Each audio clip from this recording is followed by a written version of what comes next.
totally dishonest. At least 75 to 80%. You might have 20%. Probably 5% is really good. But 25%, okay. But very dishonest group of people. I've always believed that good journalism holds up a mirror to ourselves to reflect on the good, the bad, and the truth. That you, the free press, matter more than you ever did in the last century. No, I really mean it. Well, those are two opinions of two leaders, but we would not be able to bring you their opinions if it was not for our democracy and the freedom of the press. It is key to our country's progress and survival. As journalists, we are tasked with providing you the information you need to be an informed citizen and to shine a light on the voiceless. Well, a Pew Research report finds out of nearly 12,000 working journalists in the United States, nearly 60% say they are extremely or very concerned about restrictions to the freedom of the press. And globally, some leaders agree. Freedom of the press is the foundation of democracy and justice. It gives all of us the facts we need to shape opinions and speak truth to power. But in every corner of the world, freedom of the press is under attack.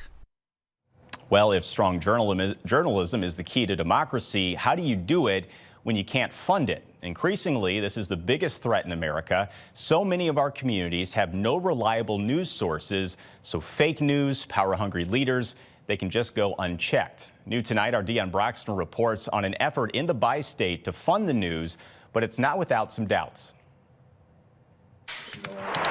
The Republic Times is the only news outlet in Monroe County, Illinois. Other papers there have gone away.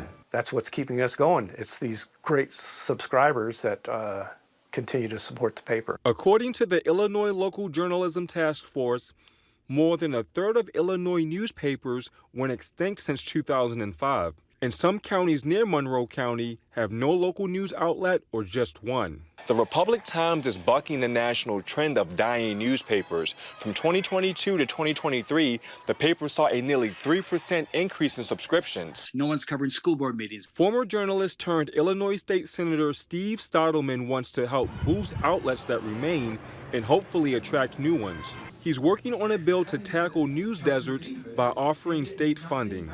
I think if some politicians, some elected officials feel like no one's following what they're doing, if there's not a local reporter at the meeting or following what's going on, I think the chances of corruption happening greatly increase. Over the years, news outlets have had advertising sucked away by giant tech companies like Facebook.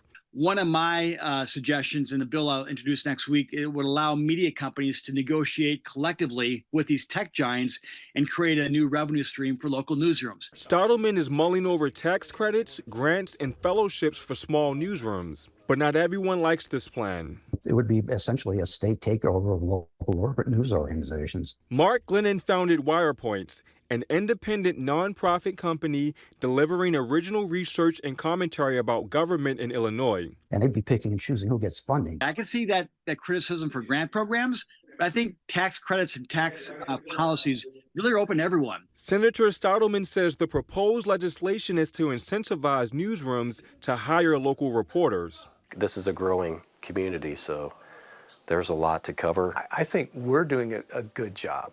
Now, if we got additional tax incentives to possibly grow the paper, we could do more coverage of our outlying areas. The bill will likely be filed next week, so the remaining news outlets across the state can report the contents to residents who want to be informed.